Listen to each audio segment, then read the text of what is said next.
Shalom saudara yang terkasih dalam Kristus Yesus. Salam jumpa dalam program Tuhan adalah Gembalaku.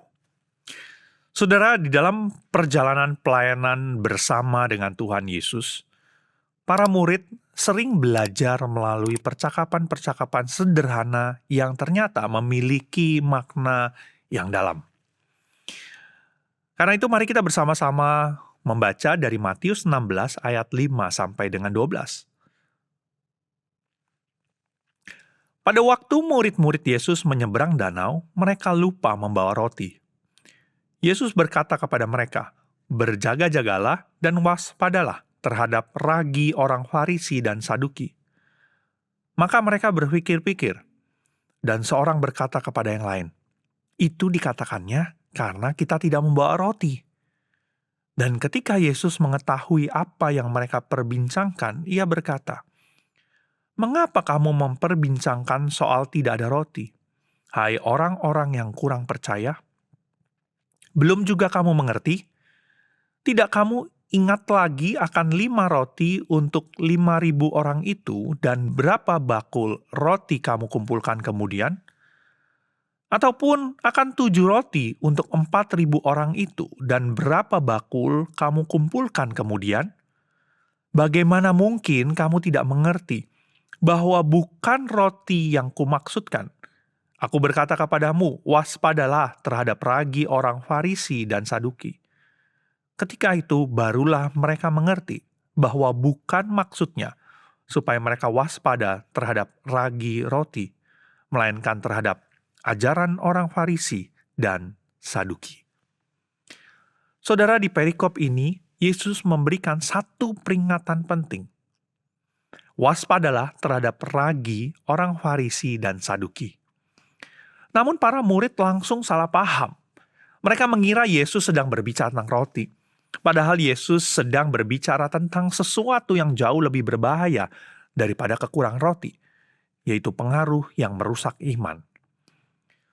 Bayangkan seorang ibu yang sedang membuat adonan roti. Mungkin ada di antara saudara juga yang pernah membuat kue roti. Saudara, saat kita membuat roti, maka kita hanya perlu menambahkan sedikit ragi. Jumlahnya sangat sedikit bila dibandingkan dengan seluruh adonan. Namun setelah beberapa waktu, adonan itu akan mengembang dan berubah seluruhnya. Ragi bekerja secara diam-diam, perlahan tapi pasti.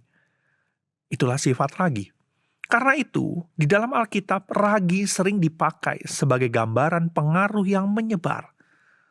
Kadang pengaruh yang paling berbahaya bukan yang besar dan mencolok, tetapi yang kecil dan tidak terlihat.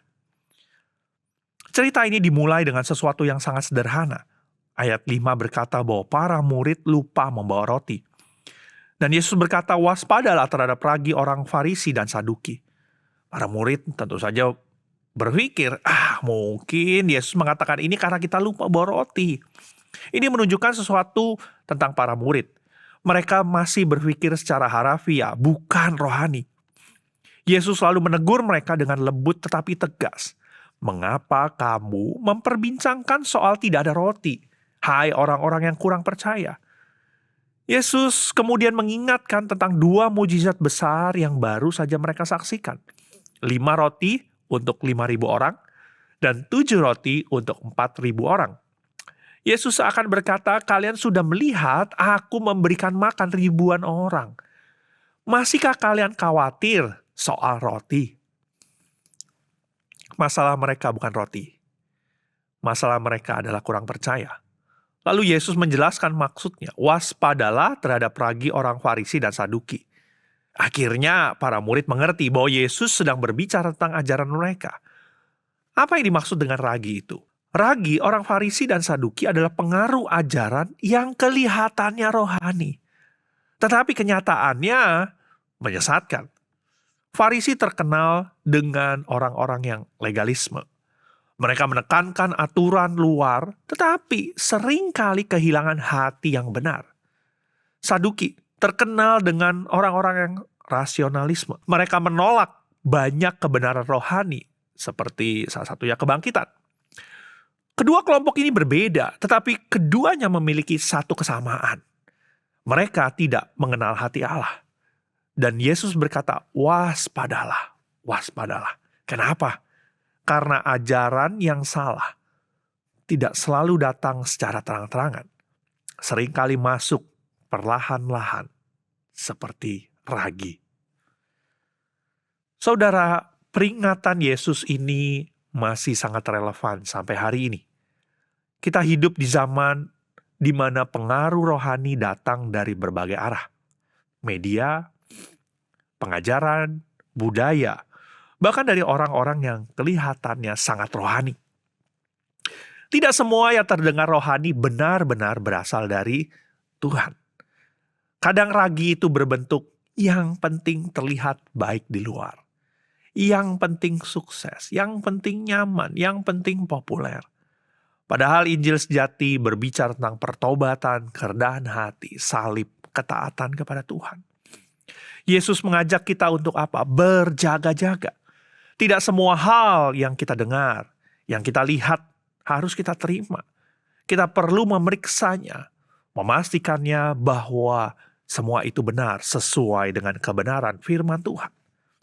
Karena ragi yang kecil sekalipun, jika dibiarkan, bisa mengubah seluruh hidup kita.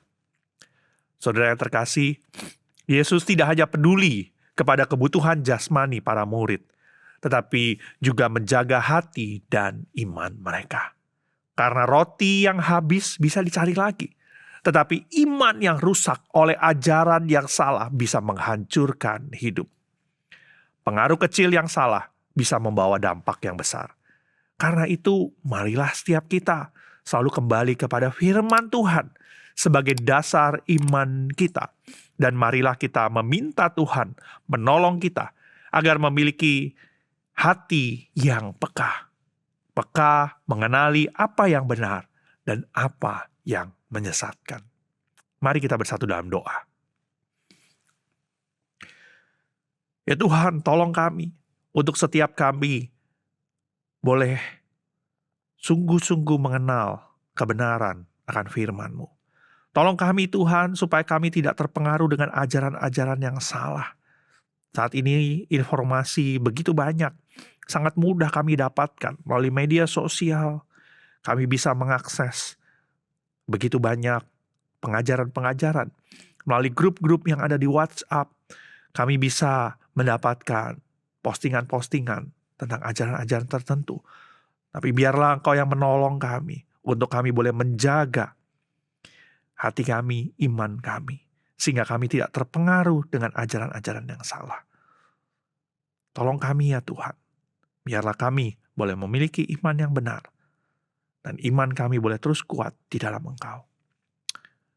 Ini doa kami ya Tuhan, di dalam nama Tuhan kami Tuhan Yesus, Allah kami yang hidup, kami berdoa dan mengucap syukur. Amin. Tuhan Yesus memberkati.